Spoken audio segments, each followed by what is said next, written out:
Have you not heard that scuttlebutt? What? Why are you roasting me? I love it when we get things wrong. It too, Your Honor. That was cold. Ugh, my butterflies have butterflies in their stomach. So, what's it like having your very own case for the first time? My heart hasn't raced as fast since I ran that full marathon last year. If it keeps up, you might get a lawyer's high. You know, like a runner's high. Relax, everyone's nervous their first time. So my fears weren't unfounded. After all, today's prosecutor is so terribly brutal, and willing to use any means necessary to win a conviction. There's that ends justifies the means concept again. Now that it has come to this. We have no choice but to fight fire with fire. The end justifies the means. I wish he'd stop saying that. That's your method, Professor. I'm going to defend Juniper in my own way. But Ms. Sykes, just yesterday you told me I defend my client or whatever. But if this trial proceeds in the same manner and all ends the same way as the mock trial, would you not lose everything you've worked so hard to gain? Well, I'll just have to make sure that doesn't happen then. Won't I? My, but aren't you a stubborn one? Well, I suppose you will have to learn your own inefficacy the hard way. Forgive me, Prof. Means, but can we just leave it at that? Oh dear, please forgive me. It's just I wish to protect Juniper in any means I can. I do too, but... Now if you'd excuse me. Ugh, thanks to him, I'm feeling even more pressure than before. Don't let it get to you, Athena. And don't forget to keep smiling. I'll be fine. And I haven't forgotten what Mr. Wright said. The worst of times are when lawyers have to force their biggest smiles. The trial's about to begin. I'll show you to the courtroom, if you please. Apollo, I'm counting on you to support Athena this time. Okay, Mr. Wright, leave it to me. That's right, I have Apollo to back me up. Junie's fate rests in my hands. I won't rest until she walks free.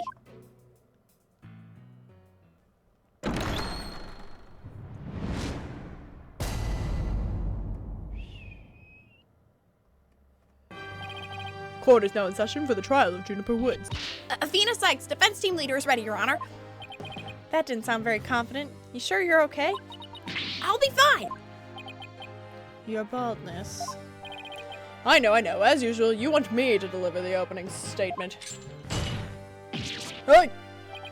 This case is crystal clear. I see no need to explicate it any further. Now, summon the witness.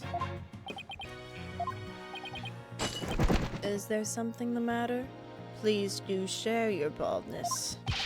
Whatever gave you that idea? Bailiff, please call the first witness! I'm eating Jelly Belly Yummy Sours because I'm hungry. This one is Sour Berry Cherry. I want a strawberry one. Wait. I have an idea. This one is strawberry. Okay. This one is lemon. We combine them together. I'm having strawberry lemonade. Oh, that's so good. It's like drinking strawberry lemonade, but I'm eating candy. Where was I? And now we don't even get an opening statement?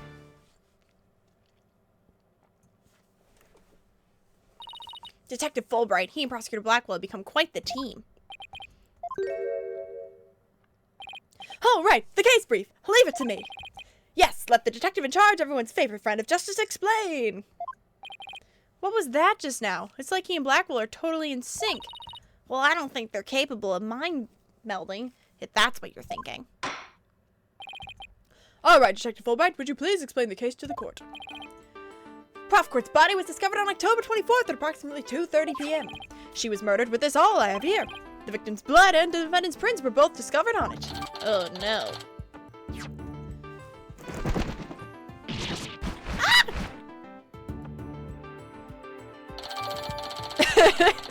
The autopsy report. Wow, that bird can deliver evidence too? Blackwell has trained him well. Maybe Blackwell could train him not to mess with people's hair while he's at it. Moving right along, the body was discovered on the outdoor stage, although no blood was found there. However, we detected traces of a massive amount of blood on the third floor art room. In short, the murder took place in the art room. So then the body has been moved from the art room to the stage. Precisely, and there is one more piece of irrefutable evidence.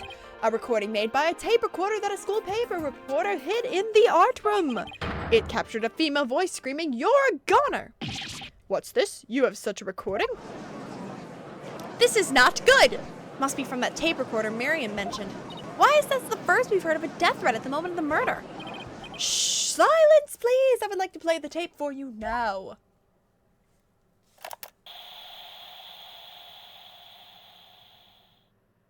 You're a goner! That's it? That's your irrefutable evidence? It is quite hard to hear. But the voice does sound female. The noise and the volume of the voice have made voice print analysis all but impossible.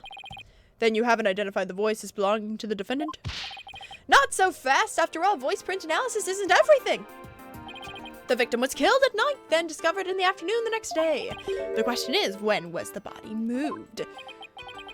Oh, I know. It could have been moved in the middle of the night when no one was around. Sorry, but no! The campus was full of students that morning, however, no one reported seeing a body. That means the body was moved sometime before the mock trial when all the students and faculty were gathered in the lecture hall and the rest of the campus was empty.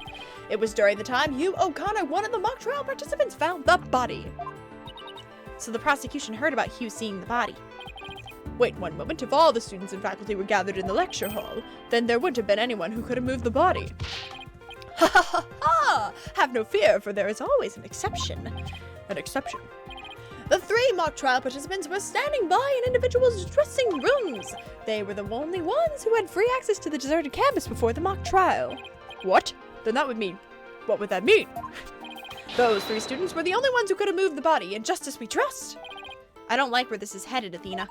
Me neither. And by those 3, I mean Hugh O'Connor, Robin Newman, and Juniper Woods. I knew it. Please, Detective Fulbright, don't say what I think you're about to say.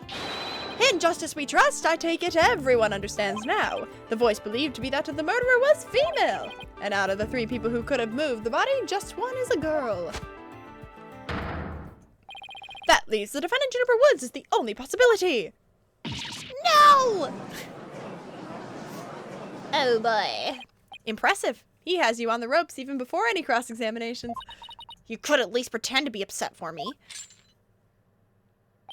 A splendid job, Fulbright. That could not be any clearer. Feel free to anticipate a salary raise next month. Ha ha ha! I don't do this for the money. It's all about justice. In justice we trust. Not only a half-wit, but a perennial stick-in-the-mud you are. I guess neither the carrot nor the stick works on Detective Fulbright. Now, Bela, please bring in our next witness to the stand. I didn't even get to do a cross-examination. Oh my gosh. Oh my gosh, not the box. Have you not heard the scuttlebutt? So our first witness is a cardboard box. The gossip, the buzz, the who said something, something in the scuttlebutt.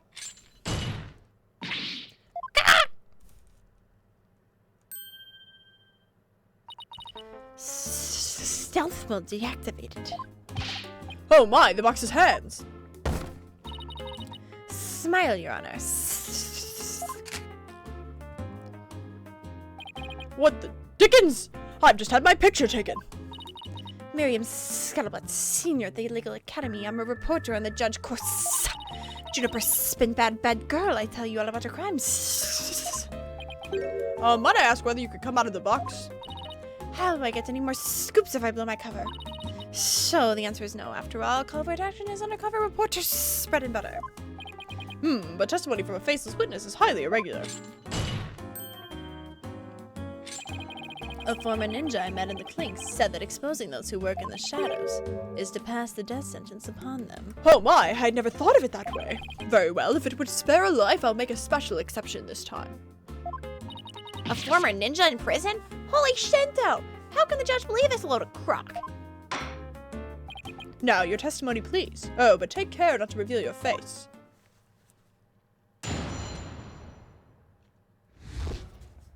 The similar to the case in the script.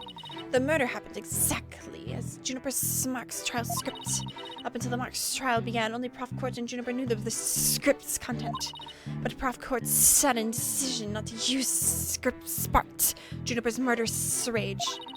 Juniper has to be the killer. She has a motive, and the murder is just like her script. You getting sick of this accent yet? The murder is just like her script. Could such a thing be true? Compare her script with the murder case, crime scene photos, then you'll see. This is so simple, even an ape posing as a decrepit old judge could understand. Only the victim and the defendant were privy to the script. Ergo, the defendant is the killer. Furthermore, in the art room where the crime supposedly occurred, this witness's script, along with an envelope on which "use" was written, were found. This proves that the accused's script had been rejected the day before the mock trial. She pressed the victim to use her script, an argument ensued, and then the fatal stabbing. That makes perfect sense. What now? Prosecutor Blackwell has all his ducks lined up in a row. He's really on a roll now. Ugh, he's like a pit bull once it sinks its teeth into you. How dare she? My script had it all up. I'm wrapping up phony evidence. Grudges and betrayals. I trust the defense is ready to cross-examine the witness. No problem. I mean, yes, I'm ready, I think. Time to find a hole in her testimony and unbox the truth. I've seen it done over and over. I know I can do this.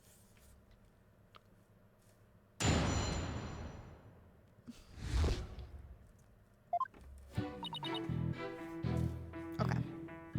Oh, this doesn't match. The victim's outfit will be a red one. But if you look at the body, where's the picture of her body? Yeah, it's supposed to be red and it's green. The script. Objection! What? It's different. Oh, I'm mad. The suit is a different color. And I'm going crazy. Objection! Really? It's a different color suit. How it? I need a picture of the body, bro. Well, I guess let's press the statement first. Hold it! It's a different color suit. Anyone who saw the mock trial could have recreated the crime. After they saw the mock trial, they could have easily staged the body just like the script. Objection! Weary is the trial which pits Hawk against Cannery. Objection! Well, what did you just say? If he's so weary, he should try humping less. I bet that would save some energy. This is no time for jokes, Apollo. He just called me a cannery. Don't let him get to you. At least canneries pick up on things quickly, just like you. I shan't repeat myself, so listen carefully, Sykes-Stono. Hugh O'Connor discovered the body before the mock trial even began. How could one stage the body as it is in the script before anyone knew its contents? That's right. Do you even fathom the intricacies that go into staging a crime scene? No, I think not. You have the rudimentary mind of an elementary school child. Elementary school? Rapidor's testimony thrown attorney student Sykes for the loop, the perfect caption. How marvelous! And at school paper? Seriously? Anyone can see the similarities. That doesn't mean Junie's the killer. I know it's frustrating, Athena, but we don't have much to go on at this point. All you can do is relentlessly press. Okay. So I have to press all the statements. I believe you pressed the witness more than enough, Miss Sykes.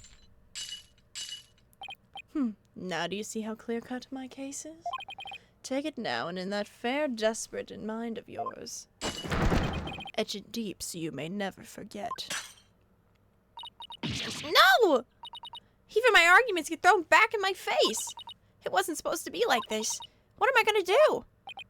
Athena, you should just about have all the answers you've been looking for now. Huh? Think about it this way. If the killer knew the details of the mock trial, would they really commit the crime in the exact same way? I don't follow. Try to place yourself in the killer's shoes. I bet you'll discover an inconsistency if you do. I get it. Thanks, Apollo. Miss Scuttlebutt, just... I can't say it with a straight face. Just so we're clear, you're claiming that the killer intentionally made the crime scene look just as it was in the script, and that it is beyond a shadow of a doubt not a coincidence. Is that correct? No, duh. After all, it's just more evidence of Juniper's evil she-devil ways. Objection!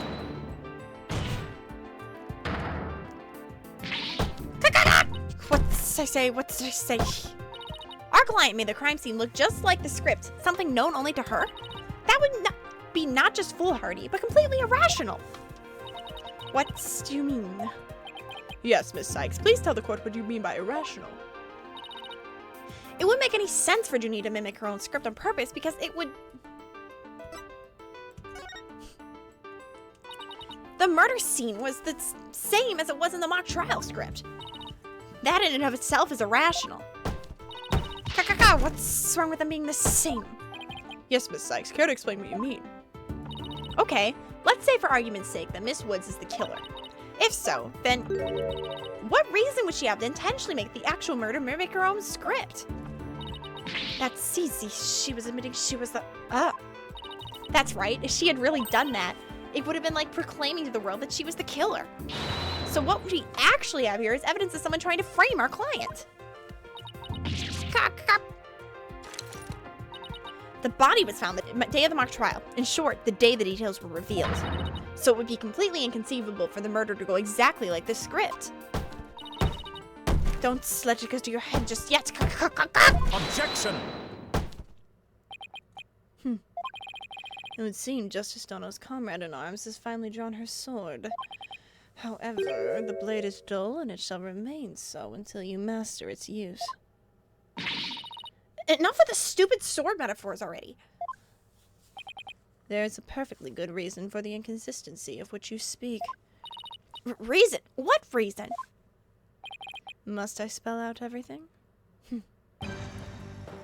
You are what people today call high maintenance. The accused had intended to stop the mock trial, and in that event, nary a soul would have been the wiser to the similarities of the case and the script. Objection! No, the mock trial was only stopped after the body was accidentally discovered. Objection! Our witness here had also discovered the body. In fact, she was led to our dearly departed professor by the accused herself. What? Miss Scuttlebutt saw the body too? Precisely. And with the discovery of the body, the mock trial ought to have been cancelled. Wait, so you didn't call the police? Nope, I kept it a secret for my big scoop. You can't do that! I made her pay long and hard penance for her sin, did I not, Miss Little Box Top? Compared to the work of the war correspondent, the sheer terror of that was... Ugh! Jeez, I wonder what the Twisted Samurai did to her. Block off all the holes in her box. And spin her like a top while Detective Fulbright cackled in delight? That sounds more nauseating than scary. Enough jabbering. Witness, continue your testimony. Sure, Mr. Samurai, I'm ready to finish with the she-devil.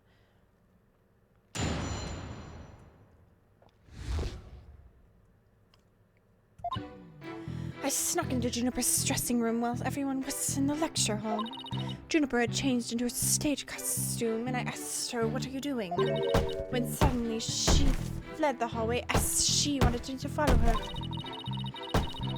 I wallowed her the way to Prof. Court's body. She led me right to it. I'm positive it was Juniper because she was wearing the costume that she had made. Hold it! Why did you withhold such key testimony? What's that supposed to mean? Athena, you haven't even started your cross-examination. I know, but her testimony points to her being a potential suspect. Well, I don't think Prosecutor Blackwell is... No, wait. I bet he's already thought of that. The witness left the lecture hall to sneak into Miss Wood's room before the mock trial. That means she, too, could have moved the victim's body. The prosecution's claim no longer has any ground to stand on. Help! No need to ruffle your own feathers. When you squeak like a little brat, it agitates Taka. Do you want him to peck your eyes out? No, thanks. You listen here. The witness has a perfectly good alibi. Oh, yeah, I do. Around the estimated time of the death. I was an undercover reporter class. It's right near my home. Undercover reporter class? The proverbial rug has been pulled from under you. The witness could not be the killer. The defense must look before leaping, or at least make sure the rug's secured to the floor. I tried to warn you. Oh. Well, there ends the cross-examination. Let's allow the witness to step down. Huh? No, wait a minute. The defense has no right to cross-examine the witness after the little spectacle. For whatever a man is sowing, this he will also reap. Ugh, why can't he just say you reap what you sow? Very well. The cross-examination is over. I suppose the witness may go home. Perhaps spend some time in her lovely box and recover from today's stressful events. Don't you worry about me, Your Honor. There's no rest for the wicked or journalists either. My third eye's always eyeing for a scoop. She's always eyeing for a scoop? Well, back to the trenches. Bye-bye. Hold it! Not so fast, Miss Scuttlebutt. Apollo? There's just one thing I'd like to ask. Did you take a picture of the victim's body? And if not, why not? No, I didn't take one. Well, that's strange. Why wouldn't you take a picture if you're always eyeing for a scoop? Caca! Did you or didn't you really see the victim's body? Caca! It's not like I actually saw it, but... What the devil? Did you hear that, Your Honor? The witness didn't actually see the body. That completely overturns the prosecution's claim that the witness was led to it. Justice Dono, you dare bear steel at me again. Nice try, boy wonder. So what if I didn't see the body? The fact remains that Juniper led me there. Feast your eyes on this. What exactly am I looking at here? It's crucial moments forever frozen by my third eye. A photo clearly showing Juniper Woods. Clearly? You can't even... What do you mean clearly? That could literally be anybody. Why did you not tell me of this? It's a shocking scoop I was saving for just the right moment. And that would be now, right here in court. Surprise.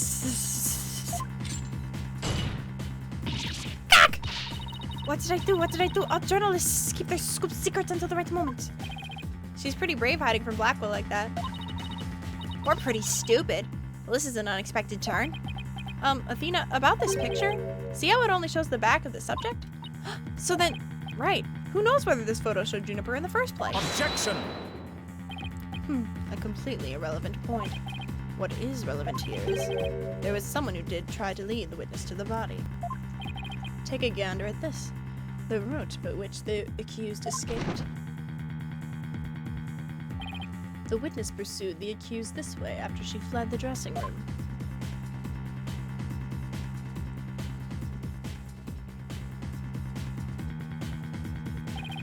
The accused descended to the first floor and exited to the quad.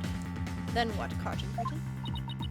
Then I tripped and fell, caught on my knee in my own box. She stayed under her box even while running from us after someone? Sounds difficult. Recall that the body was already there, for Hugh O'Connor had already seen it. She was trying to show someone the body because she wanted to stop the mock trial. Hold it! But if the facts have changed, that's all the more reason to cross-examine the witness. The defense has a point there. Very well, you may proceed with your cross-examination. It seems Justice Dono has saved your pretty little hide, Missy. For now, at least. Whew, guess I pulled that off somehow. Thanks, Apollo, you're a lifesaver. Incidentally, my compliments to the witness for her very fine box. It's primal cardboard, lovingly selected from many... Skak! Tell another lie or hide another fact from me, and I shall put it to the torch. Okay, buddy. Buddy, oh boy, buddy. Can we calm down? Calm down a little bit. Please, anything but that. I think it would be more eco-friendly to recycle it, but that's just me. Alright, Miss Sykes, you may cross-examine the witness. This is so stupid. Alright, okay.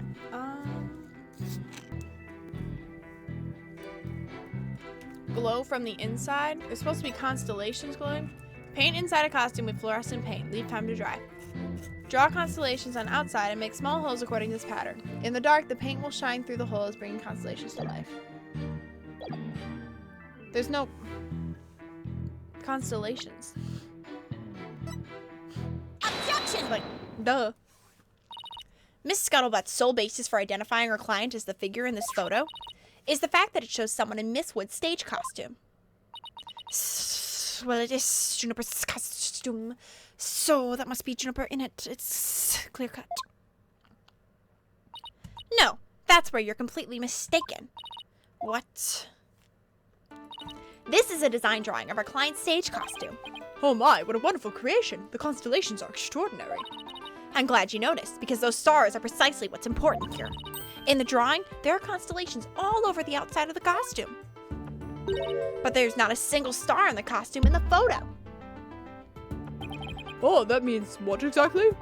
Your Honor, there were no other blue costumes at the scene, which leads me to believe that the figure in the photo was wearing our client's costume inside out. But why would Miss Woods make a mistake like that? Well, it's not really a matter of why, but rather who made the mistake of putting it on inside out. Wait, you're not suggesting. That's right, I'm glad you're catching on. The costume designer wouldn't put her own costume on inside out. Is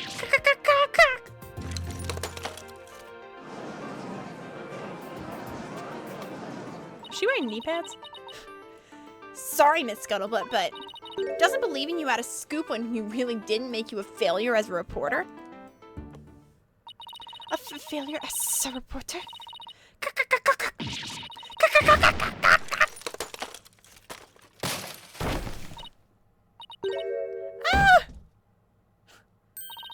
Why, hello, Miss Scuttlebutt. So nice to meet the woman behind the box. You didn't see nothing. Objection! No, I would have you stop right there, Sykes, don't know. For it is the why of the matter upon which I would have this court focus. What do you mean? Miss Juniper Woods. Oh, his eyes freaked me out there for a second. What were you doing on the morning of the mock trial? I was in my dressing room, painting my costume in fluorescent paint. I did see that. Fluorescent paint? My design drawing shows twinkling stars in the costume. I was going to make the costume shimmer like that by painting the inside fluorescent. So what was that again? Did your costume have cavities? Not fluoride, fluorescent, as in glowing. The paint would make it glow in the dark. Yes, you applied that to the inside of the costume, and then... I let it dry for a while because I heard it takes a long time. So I put the costume on my mannequin inside out. Inside out? So then... This is a photograph of the inside-out costume taken in the dark. As you can see, there is a heavy layer of paint over the entire inside surface. Are those fingerprints? What is that? If someone were to properly don this costume in this state, the wet paint would get all over their body. Why, yes, I believe it would. Indeed, ergo the costume was worn the way it was, not by anyone's mistake. But because this was the way it was on the mannequin, inside out. Well, that would have been nice to know, wouldn't it? Figures he would have a photo. Ugh, did we just fall into his trap? Yeah, I bet Blackwell had it all planned out. Still, I think you should give this photo a nice long look. Oh, please tell me you found something that doesn't add up. Yeah, these. Check out the chest area. It kind of looks like handprints to me. Hey, you're right. But Junie would know better than to touch it while the paint was still wet. Objection! What argument do you have, sir? I believe the term to describe your thought process is wishful thinking. After all, if master painters make mistakes, why not rank amateurs such as the accused? Objection! A rank amateur. So basically you're saying my claim requires evidence to back it up. Evidence? That shouldn't be a problem, right? After all, you come this far. Just because I've come this far doesn't mean I've thought everything through, though. What? You mean you've just been bluffing? What did you expect me to do? I'm sick of losing to this guy. But you're right. There's only one thing left to do at this point. And that's to present some evidence. Pronto. A showdown, is it? I'll gladly accept. The fluorescent paint must have stuck to the hands of whoever touched the costume. And that paint should glow in dark places. So I just need to carefully check every last piece of evidence. This piece of evidence shows who touched the costume. I think it's either going to be this because it has Junie's fingerprints, or it's here, but because she's holding it the exact way the fingerprints would be.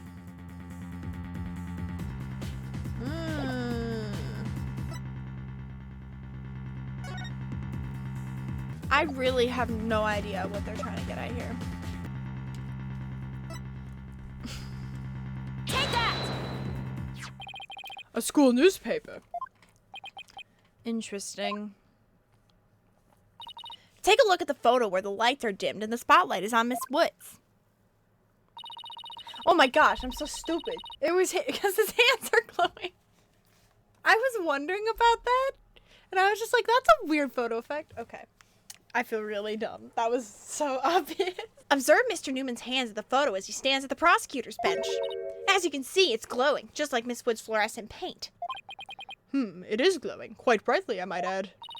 But why would he put fluorescent paint on his hands for the mock trial, you may ask? The answer is he wouldn't. Not on purpose. It got there when he put the costume on. Oh, that means what again? It means the figure photographed in the costume was not our client, Juniper Woods. It was her classmate, Robin Newman. What? To think you were actually able to prove that. Because I wasn't. Well, you never know what's going to happen next. That's the thrill of the courtroom. So then, does that mean that Robin is our man? Well, that's certainly how it looks. Very well. Robin Newman it is. He is here in the gallery, I trust. Show yourself. I challenge you to a duel.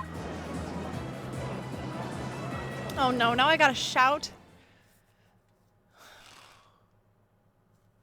Oh, he's not looking too good. Will the witness please state his name and occupation? I'm Robin Newman! I want to become a great artist! I practice day and night, yeah! No, that's not it! Art's gonna be sincere, man! So for your occupation, should we put down budding artist? No! The Miss Legal Academy Senior Prosecutor course! This brace is proof of my masculinity. I've been training to be a prosecutor for 18 years. I assume you'll be cleaning up the pottery you smashed before you leave today. Oh, man! Ah! It seems the witness has finally settled down. I guess nothing phases the judge after all these years. You may proceed with your testimony, Mr. Newman. Specifically, the court wishes to hear about why you had fluorescent paint on your hand.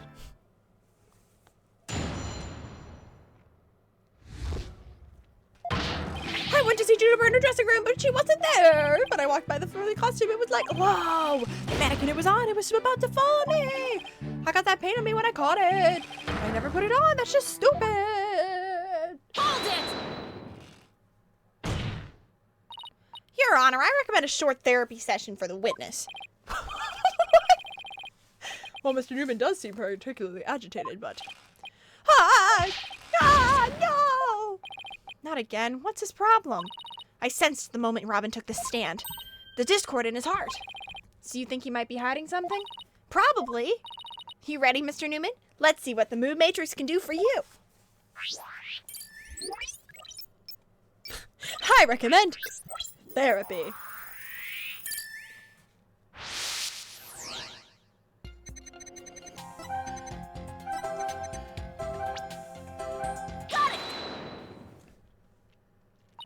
When you mentioned the stage costume, I sensed a sudden powerful feeling of joy. Would you care to explain, Mr. Newman? Wait, what? Why would a frilly scarf thing on shirt make me feel like that? I don't know, but you seem awfully interested in that costume for some reason. You didn't happen to put it on, did you? Like I'd be into that kind of thing. I'm a dude. I'm into braces. You don't think Robin's got a thing for Juniper's outfit, do you? Oh, come on. Isn't it obvious? You're enjoying this a bit too much, Athena. No way, man! The mannequin keep falling toward me, so I stuck my hands out to stop it. End of story! That's a new piece of information. Time to run an update.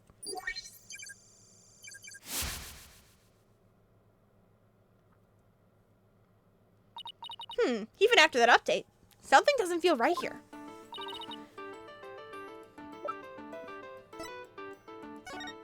These are thumbprints. Take that! You said the mannequin came falling toward you, so you stuck your hands out to stop it. If so, then the fingers on your hands would have been pointing outward like this. But that's not what the handprints show. In fact, this looks more like just your thumbs and the base of your palms. Why in the world would they leave such weird handprints? You know why. You left them on when you went to adjust a scarf after putting it on. Just like the model in this drawing. Whoa! Why don't you just admit it, Mr. Newman? You did put the stage costume on, didn't you? And you really do like Miss Wood's clothes, don't you? Fine, I admit to putting the costume on. But I don't like girly clothes, man. That didn't do much. Yes, new information.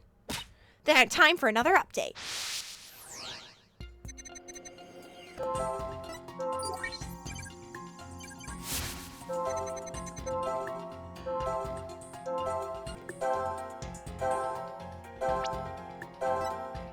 Got it! There, another emotion that doesn't fit. So what? You're really starting to get on my nerves, man. Mr. Newman, you got excited when you put the costume on, but you also felt sad. Who cares if I felt sad? It's no big deal. Okay, Mr. Newman, out with it. Why did you feel sad? You're hiding something, aren't you? Oh no! You're not fooling anyone anymore. Now tell us why you were sad. Okay, fine. If you're gonna be that way, I'll tell you. The reason I felt sad is no matter how much I dress up, I'll never be as pretty as Juniper. Well, no offense, but his habit of shouting at the top of his lungs doesn't exactly help. No, that's not it. I totally own those girly clothes. I should have been totally pretty. But there's something that keeps getting in my way. Wow, that's a whole lot of anger and raw emotion right there. His heart is crying out in pain. His emotions are out of control. Out of control emotions. We saw those during the Nine Tails Veil incident. So all we have to do is find the source of this uncontrollable anger, right? Right. Help me look for a conflict between his statements and the images we see. If we can find that, we can wrestle him away from whatever's tormenting him. Mr. Newman said that there's something getting in the way of him being pretty. Something that doesn't go with girly clothes, but what could it be? Fine, I'll testify, man.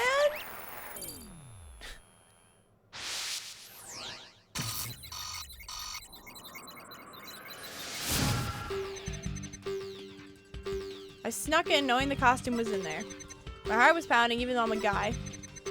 It's true, I felt a powerful feeling when I saw that long frilly scarf. I admit it, I wore girly clothes. He does look pretty. I felt like a diva when I put the hood on my head. It felt so right, I was totally dressed up like a girl. We're looking for a source of the anger. The conflict in his testimony will most likely arise from his emotional repression. Okay.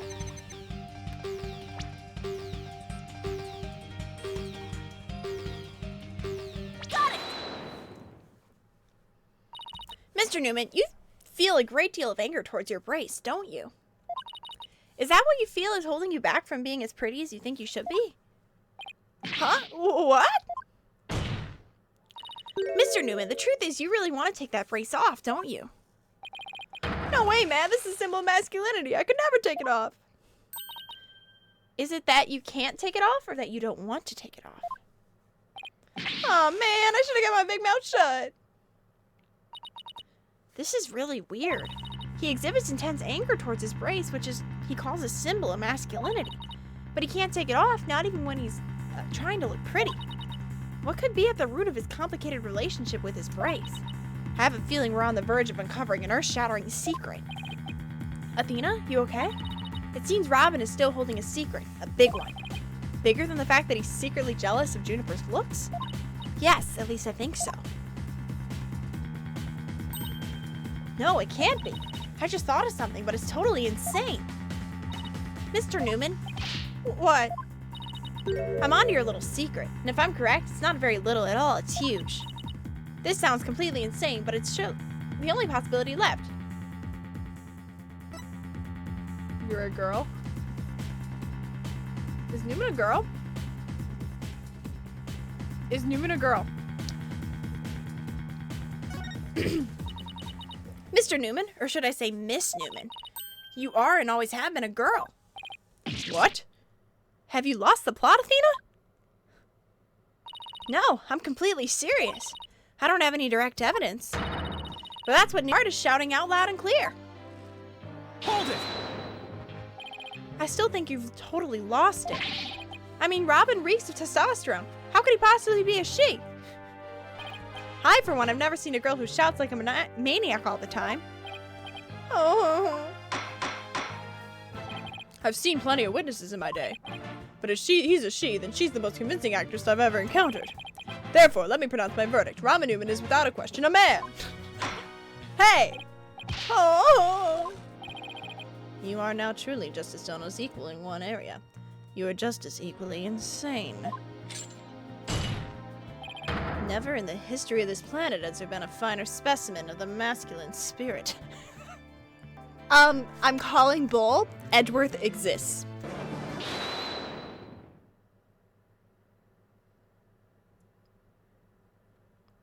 Ah! If you guys are done talking about me, I'm...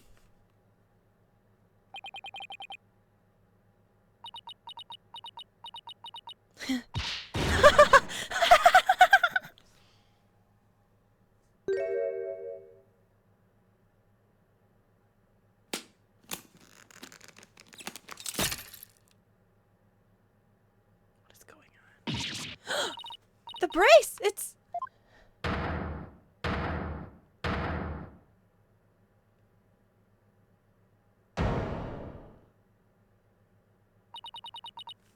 Miss Sykes? No, allow me to call you Athena. I wanted to keep this a secret at all costs, but no! What? No way!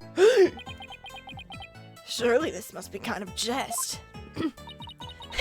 Nope, it's for real. I'm a girl, body and soul. If you don't believe me, I'll give you a peek. Oh my gosh. As if! What an amazing transformation. Well, all the Discord is gone. The image is now complete.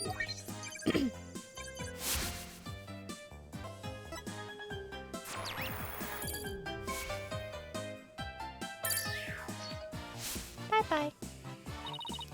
I was raised as a boy since I was little, and I studied law just as my parents wanted. But now this living lie that had me pinned to the ground, it's been blown to smithereens by you, Athena. Now I can stop pretending I want to be a prosecutor. I'm gonna be an artist. Yay!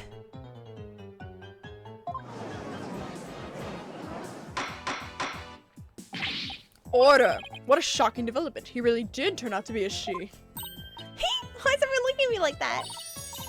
I feel like a movie star or something. But no paparazzi, please. I value my privacy. Okay? Rah! No Pixie, you'll regret it, man. Am I just imagining things? Is Robin even more hyper now than when she was a he? I don't know. Maybe it's just because she finally got her troubles off her chest, literally. This is all well and good, but does he being a she actually change anything? Yeah. The recording? The fact that the witness is actually a girl does change things. Because there's now a piece of evidence that we must reevaluate. Let's see what the defense has for us. Duh! Take that! This is what I'd like the court to reconsider. Oh, the tape recorder. The one that recorded the threat. You're a goner. That's right. And we have evidence established that it's a female voice in the recording. Of all the students who could have moved the body before the mock trial was to start, our client was the only female if you exclude Miss Scuttlebutt because of her alibi. And that is why the tape recorder made our client the prime suspect. Oh, so then... That's right. The witness has revealed that she's a girl. Therefore, if we're using the voice in this recording as the basis for hurling accusations, This witness must be labeled as a suspect too. Oh no! Wow, talk about a sudden turn of events. You've done it. You found a hole in one of the prosecution's key pieces of evidence. Yeah, but wow, that was a lot of work for a single one. Objection! Not so hasty now. You're forgetting that the only person here who was privy to the script. Ergo, Miss Juniper Woods is still the prime suspect. Objection! But Miss Newman hid the fact that she was a girl, both at the crime scene and in court. I'd say that puts her in camp suspicious. That's not nice, Athena. How can you accuse me of being a killer? I mean, I'm a weak, innocent little girl. Just thinking about that murder makes me... Objection! Suspicious as suspicious does. Undoubtedly, the witness does have some sort of connection to this crime. Perhaps our newfound lady is merely feigning ignorance. We can surmise that she lent support to the principal offender, Juniper Woods. By leading Miss Scuttlebutt to the body, that would make her an accessory to the crime. How can you say that? I'm not an accessory to any crime, Mr. Birdman. Objection! Birdman? In any event, with the witness as an accessory, it explains quite a bit, does it not? Objection! He made it all make sense somehow. And he'll keep accusing Judy unless we can show someone else who knew the script's details. How could someone have gotten their hands on that kind of info? The only way they could have known it was in the script is that they...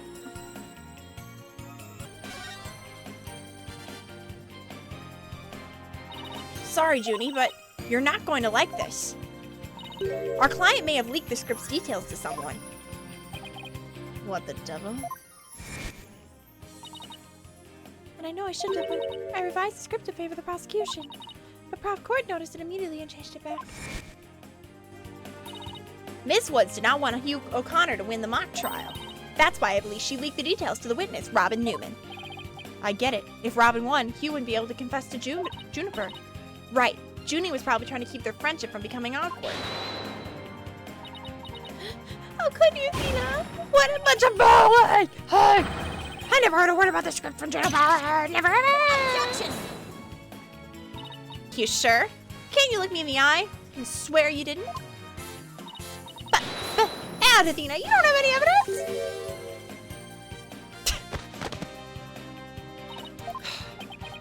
Actually, we might have just the thing.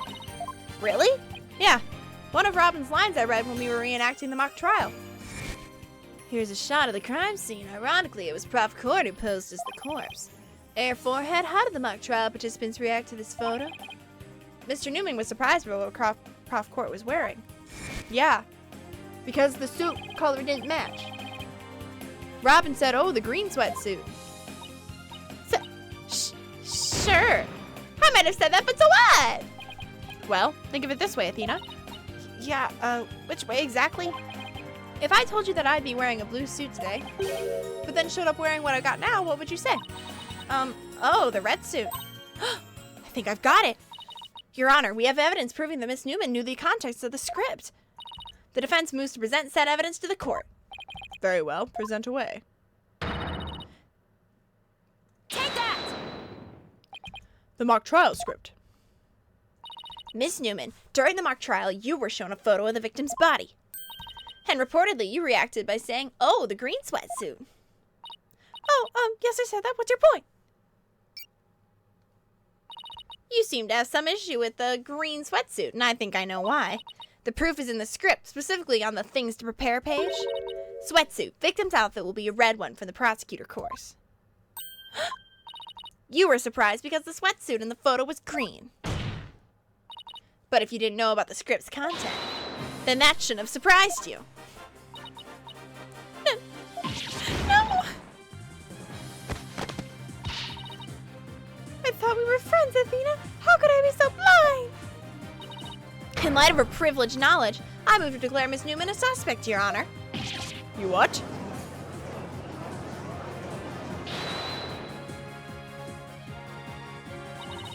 If knowing script details makes me a suspect, then there must be others besides me. I mean, someone else could have also seen Prof. Court's note.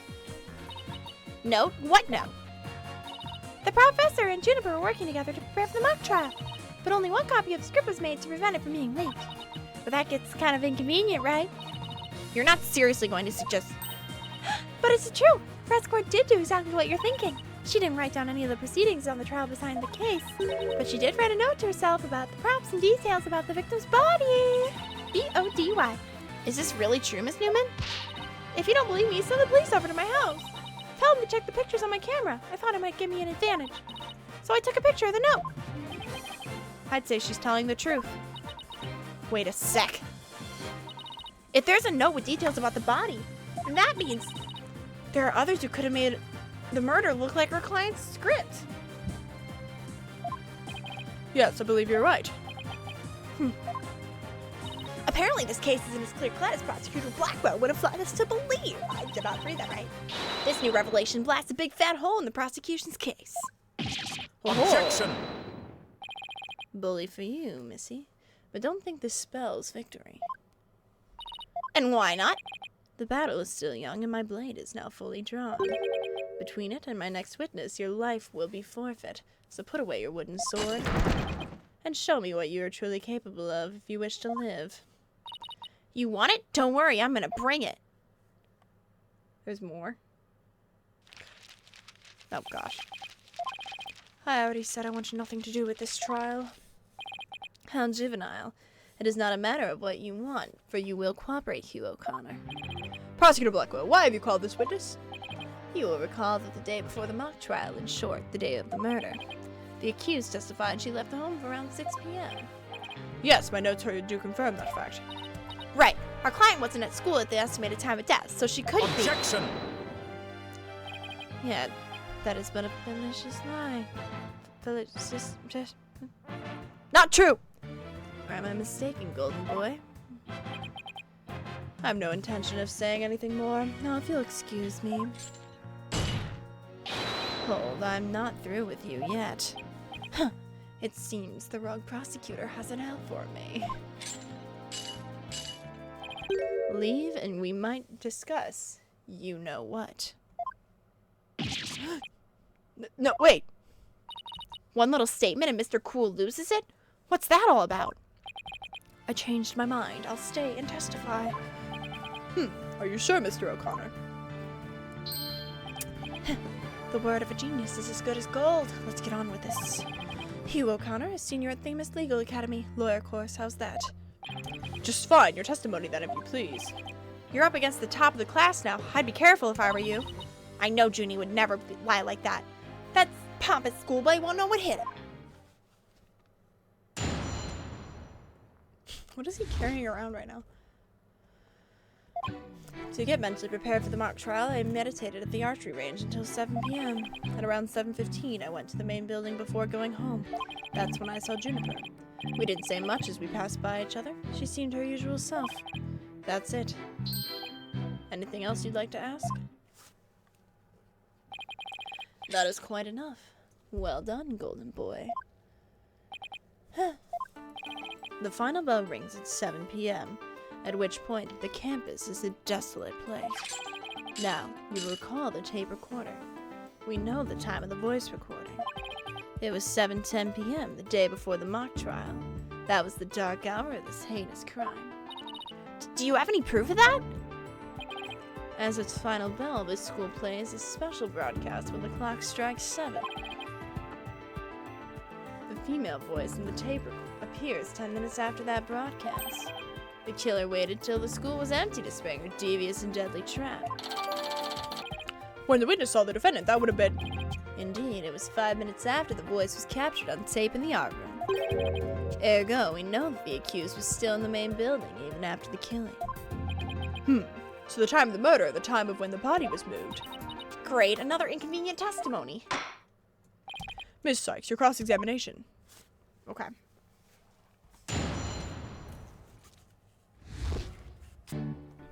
Hold it! All right, I'll take you up on your kind offer. I expected as much. Go ahead, ask away. Mr. O'Connor, I want to ask you... Did you stop by the art room, or as is known, the scene of the crime? No, I didn't. Can you prove it? As much as I'd like to say I could, I can't. Let me ask, can you prove that I did? As much as I'd like to say I could, I can't. But I will ask, how often do you visit there? Hardly ever. There's no reason for me to be there anyway.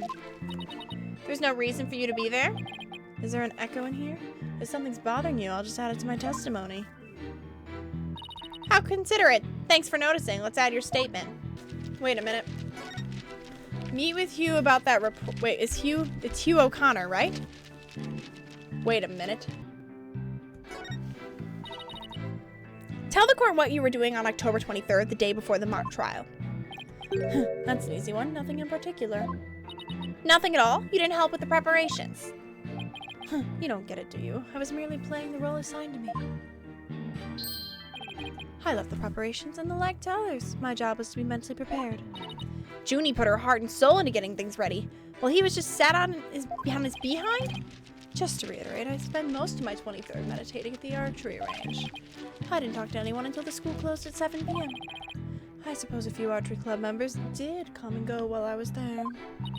But you didn't talk to anyone, not a single soul. That's right, I didn't say a word to anyone until the final bell at 7 p.m. I see. This is crucial information. Please add it to your testimony. I don't know if you're bluffing, but if you are, you have a pretty good poker face. His name's Hugh. Objection! Yeah, buddy. So you didn't talk to anyone on October 23rd. Are you sure about that? I already told you, my word is as good as gold. Okay, then how do you explain this? And don't spare any details. Sorry, never seen that before. This is the victim's planner. She recorded all her plans in great detail. Take a look at this page here. It reads 23rd, meet with Hugh, and important. Don't you find that interesting? What? Where'd you get that? The keyword here is important. You say you were at the archery range all day. But you also said a few students came and went while you were there. That doesn't sound like a great place for an important talk. But the entire campus was buzzing with activity before the mock trial. Where could they have possibly had a private conversation? I thought about that too, but the situation changes after the last bell. What's this now? The witness stayed after the last bell in order to have a private talk with the victim. Am I right, Mr. O'Connor? This is Objection! insane. Must we go through this yet again? I suppose you have no evidence as usual. No, I don't have any direct evidence. However, the witness was meditating until after the last bell, and he attempted to conceal his private meeting with the victim. First Robin, now me. Who are you going to accuse next? You're just another unscrupulous attorney looking to get ahead. Don't let him get to you. He's definitely hiding something. I mean, he was supposed to meet with the victim around her estimated time of death. I have my suspicions about Robin, but Hugh seems just as guilty. These three are the only possible suspects after all. Mr. O'Connor, answer me this. Did you meet with Prof. Court that day? Sorry, Miss Jailbird Prosecutor. I don't mean to steal your thunder, but I have something to say. If it will save me some trouble, then by all means, speak away. If you would recall, Miss Sykes, the voice in the tape recorder was female. Knowing that, I'd like you to explain how I could possibly be a suspect. You both committed the crime together. Oh, he has a point. Impressive. Golden Boy here does shine gold indeed. Care to take the reins? You're more than capable of prosecuting this case. Sorry, but I'm studying to be a lawyer. What a pity to think such genius is to be wasted on mere lawyering.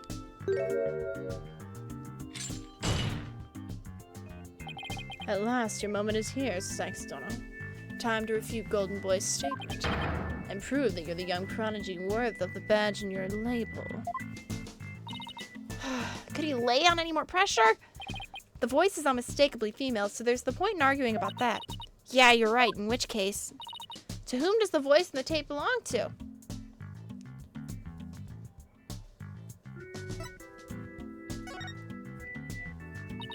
The voice in the tape belongs to the victim. That's the only thing that makes sense. Objection! Are you mad? The voice in the recording says you're a goner. That is something a murderer shouts at their victim, not the other way around. Yeah, that is a problem. You're a goner. You're a goner. Athena? You're a goner. You're a goner. Hugh O'Connor. Hugh O'Connor? Wait a second!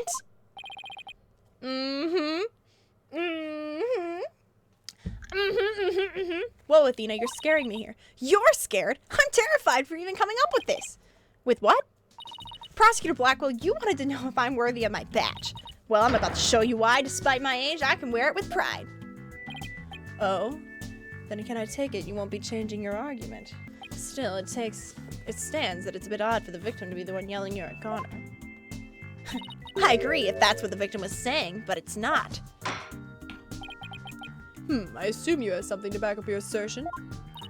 Not exactly, but you don't have to add up fuel to this fire, Your Honor. It is indeed Prof Court's voice in the tape, and she was shouting because she was... Oh, skull. Oh, I see. I misread the last one. I would like to call one basic fact into question. Is that shout on the tape really saying you're a goner? What are you up to now, Athena? Prof Court's planner says she was supposed to meet with the witness for an important talk. Perhaps our witness, despite being a genius, had done something wrong. And this made Prof Court get angry with them during their private meeting. I don't see how this changes what we heard on the tape. Well, if you want to see how it changes things, let's try a little experiment. Your Honor, I want you to yell at the witness as if you're mad at him. But, and this is important, use his full name. Okay, let's see. Hugh O'Connor. What did I do to deserve that? Yes, like that. Now try it again, but faster. Hugh O'Connor. Hugh O'Connor. Hugh O'Connor? Hugh O'Connor? Wait a second. No, just catch me. Objection! You'd think I'd spend the energy to lead you this far if it wasn't true? Huh, but it is, Your Honor. Humans are not perfect. That's a scientific fact. We sometimes mistake shadows for monsters or the wind for voices. Now that you mention it. You can do this, Athena. Just give the old guy one more little push. The sound on the tape recorder never was the phrase "you're a goner." That's only what we thought we heard when in fact the witness was getting yelled at. The court will note that this is different from the selective hearing men are so good at. I think you're right, but was that last part again? Never mind. The important thing is that the voice that was recorded isn't our client's. And since it was the victim scolding the witness, he must now join the list of suspects. Objection! I thought that testimony would suffice, but it seems that it has come to this. I will not allow such fallacious quibbles to append this case. The prosecution has one final piece of evidence to present to the court. Why would you not? Oh, I'm so... What is he gonna pull now? Feast your eyes on this photo and let me see that insolent look vanish from within them.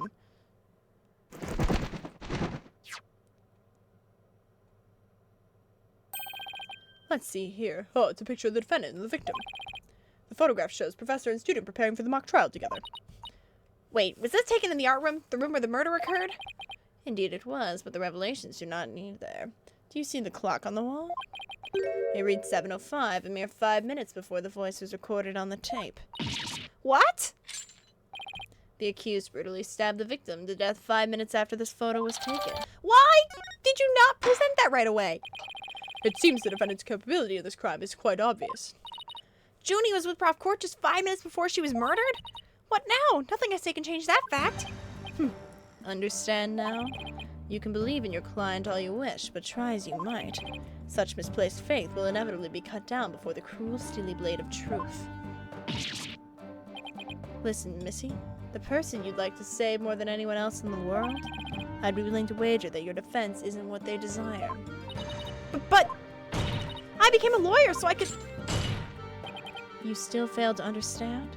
After so much pain and defeat, the courts are not the play yards of little children dressed as lawyers. So before you break your back in failure, run along home and grow up. That was cold! If he thinks I'm giving him now, he's got another thing coming. I have to find my inner strength. I've ever hoped to save him. Him? But I can't think of any way to strike back. The worst times are when lawyers have to force their biggest smiles.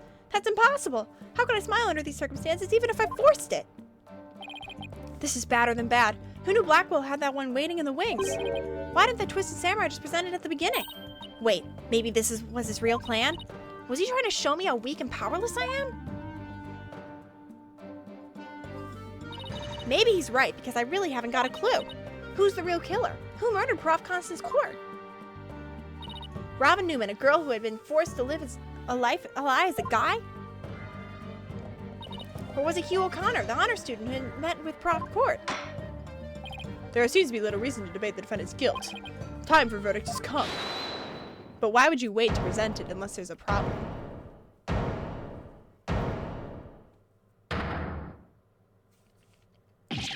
No, that's not gonna happen, man! What's the meaning of this? You can't interrupt a judge about to hand down a... Maybe, but false verdicts are no-no. What? Miss Newman, please explain yourself. Juniper's not the killer. I know because I know who the real killer is. You do? You know who the real killer is. What is she up to now? Yep, I know because the real killer is me. What? It was me. I did it alone. Just me. I don't get it. Why is she confessing? Miss Newman was a witness near the stage. There's even a relatable photo of her. The more I think about it, the more suspicious she seems. Robin Newman isn't the kind of guy who pins the blame on friends. Just so we can walk free. Get it over with. Declare me guilty already.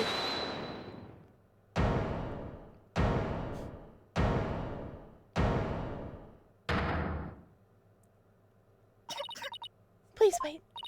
Juniper, what are you doing? Thank you for all you've done, Thena. But you'll have to forgive me. I can't let my friends take blame any longer. Junie, no! Don't do it! Hugh and Robin have done nothing wrong. They have absolutely no connection to this case. The real killer is me. I alone am responsible for this entire crime. What? Junie, you know that's not true. Hurry up and retract your statement. I'm afraid it is true. Forgive me, Thena. I swear if that other guy confesses now, all three confess. Order! Will someone please explain what's going on here? I see right through your cheap ploy. School rule states that prior conviction terminates one's eligibility to graduate. A guilty verdict here would make whatever dreams one had to go up in a puff of smoke. I wasn't aware. Even meek little mice will fight when cornered. Pitiful spectacle, I might add. These vermin are trying to protect each other now that they've nowhere else to run. Protect each other? Wait. So is Robin just trying to protect Junie, too? If so, then the real killer is... He's gonna confess now. He's gonna confess now. Oh my gosh. He's gonna confess now. This whole thing's a joke. Uh-oh, now it's Hugh's turn. What? What is wrong with kids these days? I know what just crossed your mind, Miss Sykes. You think I'm the killer, don't you? Wow, he really is a genius. He even knows what you're thinking. I think it's about time I told you the truth. And I'll even get right to the point. It was me. I did it. Wait, what? This is actually insane. Insane. Now both potential suspects are claiming to be the real killer. I'm so confused right now. If you still have doubts, how about I detail any of my murder plan? It's absolute genius. Enough of this nonsense. This is a court of law, not a set of some high school drama. I see I have no choice. I'm afraid I'll have to... Wait your baldness. I'm sorry, Prosecutor Blackwell, but I'm in no position to hand down a verdict. I'm hoping that the defense and prosecution can come up with some airtight evidence. That is why I'm giving you both the rest of the day to continue investigating this case. Pinch me. I think I'm dreaming. Fine, do as you wish. This brings today's proceedings to a close. Court is adjourned. I think all three did it then, but Junie didn't do it. What? What? What? What?